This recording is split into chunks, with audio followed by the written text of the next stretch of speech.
ஹர ஹர சங்கர ஜய ஜய சங்கர ஹர ஹர சங்கர ஜய ஜய. மகாபெரிவா தான் ஸ்தூல சரீரத்தோட இந்த பூவுலகில் இருந்தப்போ தன்னை நாடி வந்தவா எத்தனையோ பேரோட பாவங்களை பொசுக்கி நல்ல வழி காட்டியிருக்கார்.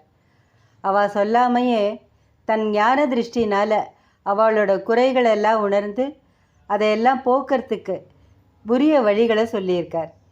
காஞ்சியில் அவரை சந்தித்து தங்களோட வாழ்க்கையை தலைகீழாக மாற்றிண்டவா, பாவம் தொலைச்சவா, ஜென்ம சாபல்யம் அடைஞ்சவா எத்தனையோ ஆயிரக்கணக்கான பேர் இருக்கா.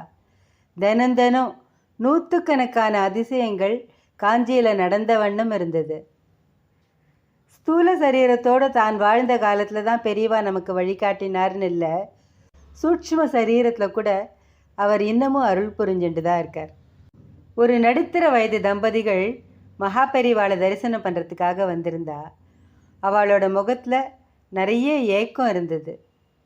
பெரியவா, கல்யாணமாகி 10 வருஷமாச்சு, சந்ததி இல்லை பெரியவா.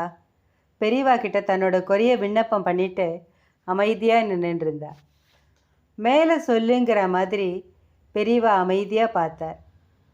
ராமேஸ்வரத்தில் நாக பிரதிஷ்டை பண்ணினேன், சந்தான கோபால மந்திரம் ஆயிரக்கணக்கில் பண்ணினேன், அப்படியும் ஒன்றும் நடக்கலை.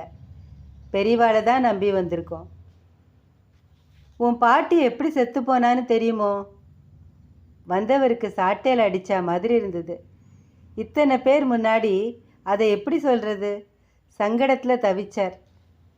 உன் தாத்தா ரொம்ப முன்கோபி, சதா சர்வ காலமும் பாட்டியை திட்டுவார், அடிப்பார்.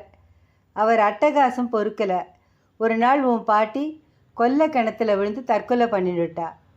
உன் குடும்பத்துக்கு ஸ்திரீ சாபம் இருக்குது. நல்ல ஜோசியர் ஒருத்தரை பார்த்து பரிகாரம் பண்ணு, அப்புறம் புத்திர பிராப்தி உண்டாகும் அப்படின்னார். அந்த தம்பதிகளுக்கு சந்தோஷம், மனசு நெகிழ்ந்து போனா. பாட்டி கிணத்துல விழுந்து இறந்தது அந்த பையனுக்கு தெரியும். அவன் மனைவி கிட்ட கூட அவன் சொன்னதில்லை. அந்த ரகசியம் பெரியவாளுக்கு எப்படி தெரிஞ்சுது? அவர் தான் முக்காலமும் உணர்ந்த ஞானியாச்சே, அவருக்கு தெரியாமல் ஏதாவது இருக்க முடியுமா? ஹர ஹர சங்கர ஜய ஜய சங்கர ஹர ஹர சங்கர ஜய ஜய.